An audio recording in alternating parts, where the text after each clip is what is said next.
Hey guys, it's Jensen. So, you'll probably be able to hear in the background, today's been a crazy day.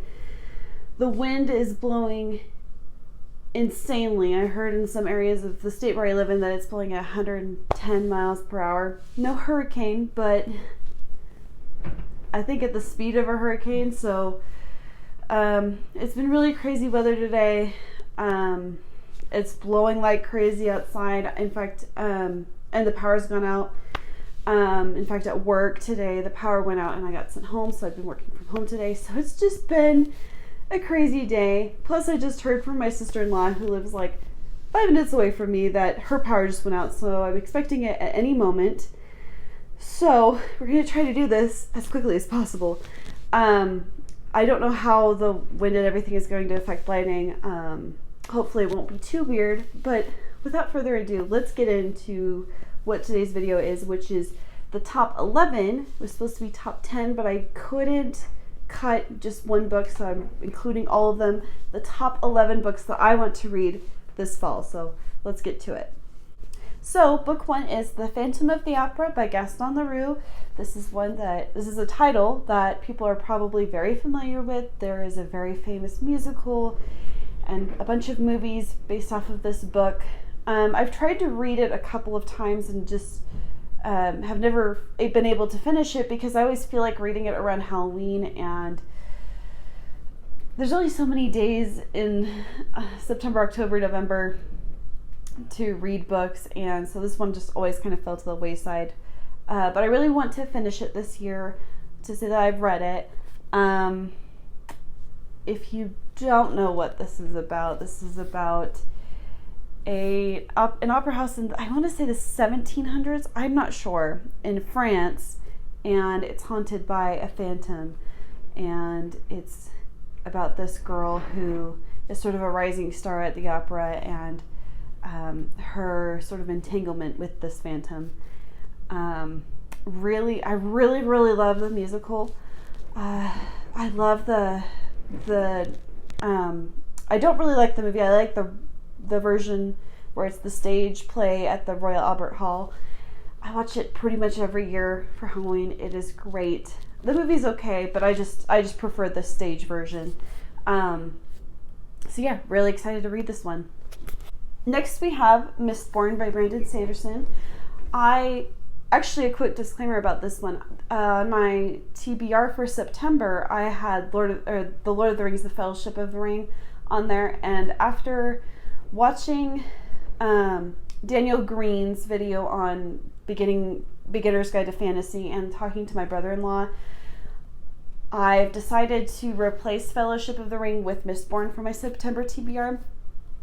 I had it in my head that I needed to read The Lord of the Rings first because it inspired so much modern fantasy, but according to Daniel Green and my brother-in-law, you don't really have to do that.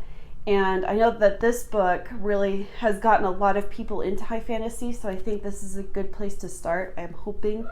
So I'm really excited to pick this one up. I don't know that much about this one. I know it has a cool magic system that involves consuming metals, and it gives you different powers. And the basic premise of it is what happens after the bad guy won. I don't know too much other than that, but I hear great things about it. I have actually met Brandon Sanderson a couple of times at Comic-Con. My husband and I go to the Fan X at Salt Lake every year, and he's just wandering around, and so we've met him a couple times just as he's walking around the con. So that's fun. That was fun, but I would actually like to read one of his books since I've met him now. So yeah, I'm excited to get to this one and hopefully get into more high fantasy, and this can become a new beloved genre. So yeah. Next we have a reread that this is one of my favorite books of all time. It is Jane Eyre by Charlotte Bronte, and I just really want to pick this one up again. I've picked it up a couple times since the first time I read it, but I haven't been able to get to read it all the way through again just because other things have come up or I've had to put it down or whatever reason. But I really love this book. And the character of Jane is such a great, strong heroine. I just love her. And so I really, really want to get to this fall. For those who don't know, this is a Victorian novel set during the Victorian era. It's about a young girl who's been orphaned, and she is living with her aunt and cousins, and they treat her horribly. And she eventually gets sent away to school, and it's a really bad school where the punishment is very severe, and they're not getting enough to eat, and they're treated horribly. But she sort of rises above her circumstances, pushes to educate herself, and ultimately gets a job as a governess working for this man and his ward. And then the book turns sort of gothic, sort of spooky, and it's really great. And some of the twists and turns are a lot of fun and very shocking. So my first introduction to this was the movie with Michael Fassbender, which was great. And I don't always recommend watching the movie first, but sometimes watching the movie first can help inspire you to pick up the book, and that's definitely what helped in this case. So if you're intrigued about it, but you're not sure if you want to pick up the book, maybe you could watch the movie first, because that is great and it might inspire you to pick up the book. That's how it worked for me. But if you want to read the book first and experience that, totally fine. I just think sometimes the movie can help you understand something better, especially when the book's really old and is written in a language that's not modern. So yeah, I'm really excited to get to this one, though. I love this book. So great. So yeah. Then we have one that I'm hoping will be really nice and spooky. The Devil in the White City by Erik Larson. I know that this is about the Chicago World Fair. I think I tried reading this a while ago. So I think it's the Chicago World Fair, and it also ties in the story of what's his name? I can't remember his name at the moment, but a serial killer who was also there at the time. It sort of intertwines those two stories of the person who was the architect of the World Fair and the serial killer who was active at the same time. And so it sort of intertwines those two stories. I didn't get very far when I read it before, but I'm really hoping that I will like this one. I hear great things about it. At the time, I didn't really like it because I felt like it went into a lot of unnecessary detail, which I just had that problem with Closer to Shore by Michael Capuzzo, so that makes me a little bit nervous. But I'm really hoping that I can get through this one because it sounds really interesting. And like I said, I hear fantastic things about this book. So I am hoping that this will be a great read and something that will be kind of spooky and a fun mood read for Halloween. So yeah, this is nonfiction, by the way. Just I didn't say that, but this is nonfiction.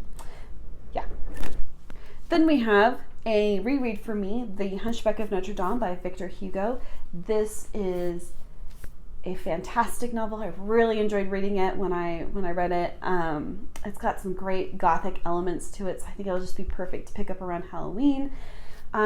This book is about a disfigured hunchback who lives in Notre Dame and sort of,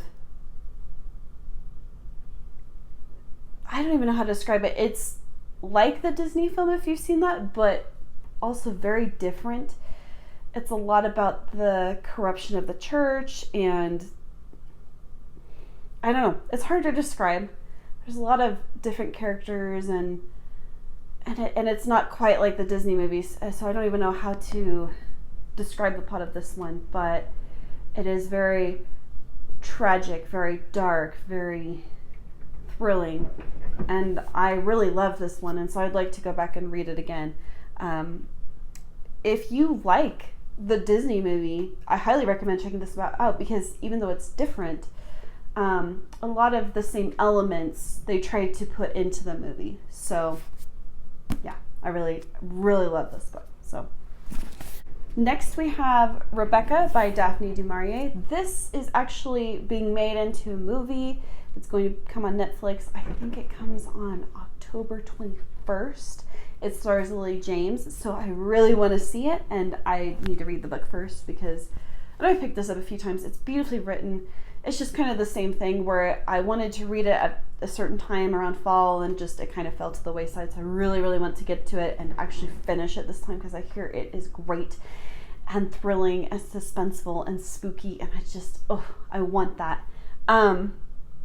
It's actually, and they actually did, Alfred Hitchcock did do a movie version of this, and so the new one is kind of a remake, but I'm just really, really excited to see it. This one is about a young woman who, she doesn't even have a name. Her name is not Rebecca. That's the name of a different character in this book, but she doesn't even have a name. But it's told from her perspective, and basically she falls in love with, she's a, I guess I should explain, she's sort of a ladies' companion, kind of.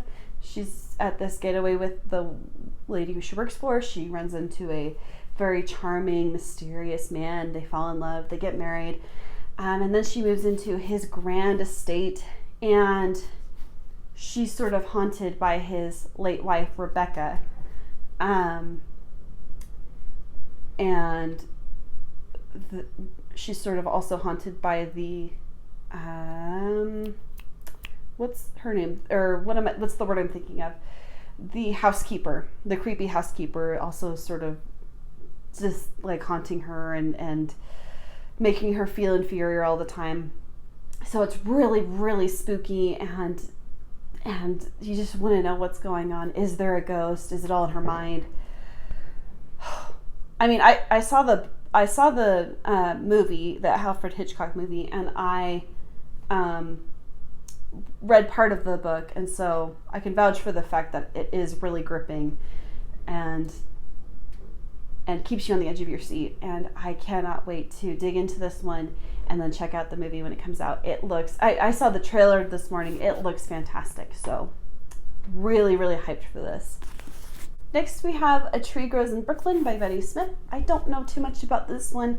I know that this book is beloved by many, and my mom loves this book, and so I really want to get to it. The only things I know about it are it's set in early 1900s in Brooklyn, and it's about a family. And I think the main character is very bookish and maybe wants to be a writer. I'm not sure, but I really, really want to get to this to say that I've read it because I know that so many people love it. So I don't have too much else to say about this one, but I just really would like to get to it this year. Next is Sadie by Courtney Summers. This one is a young adult thriller that, what I gather from the premise is it's about a young girl who runs away from home after her sister is murdered, and there's sort of this this podcast that goes viral after they pick up this story, and it's sort of where is this girl? What happened to her? What's going on? So I've heard, again, great things about this book. It sounds really interesting. Sounds like a great thriller. So I really hope that I can get to this one this fall. And yeah. Next up, we have Hunting by Prince Dracula by Carrie Maniscalco. This is actually a sequel to a book I read a couple years ago, Stalking Jack the Ripper. This is part of a series. I actually also read a couple years ago Dracula, so I'm wondering if I'm curious to see if there are any comparisons to the classic novel. And I also don't know how to talk about this one without, because it's the second book in a series.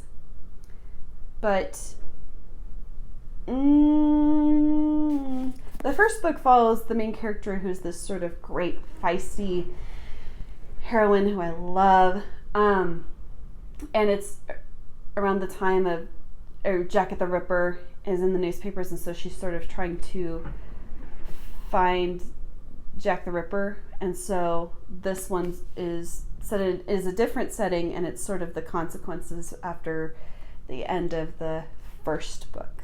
So I don't want to give too much away, but really loved the first book, and so I'm hoping I can get to this one finally, because I've had it on my shelves for a couple of years now, and I would really like to get to this one and then move on with the rest of the series. I really need to buy the other books too, but yeah, I love this cover too. Okay. Next we have a big one that is actually going to be like fall, winter reading. I'm probably going to be reading it both seasons, but it is the Chronicles of Narnia. I would like to actually read the whole series. I read these when I was younger, and I think I got to either book 5 or book 6. So I would actually like to read and finish the whole series this year. This is perfect for reading in the fall, winter time, especially Lion, the Witch, and the Wardrobe, which is, I've read that one so many times, so it's like ingrained in my brain, and that's perfect winter reading. So yeah, I mean, it's a fantasy series, and it's just great classic fantasy. I don't know too much to say. I don't know that a lot of people won't know what the Chronicles of Narnia are.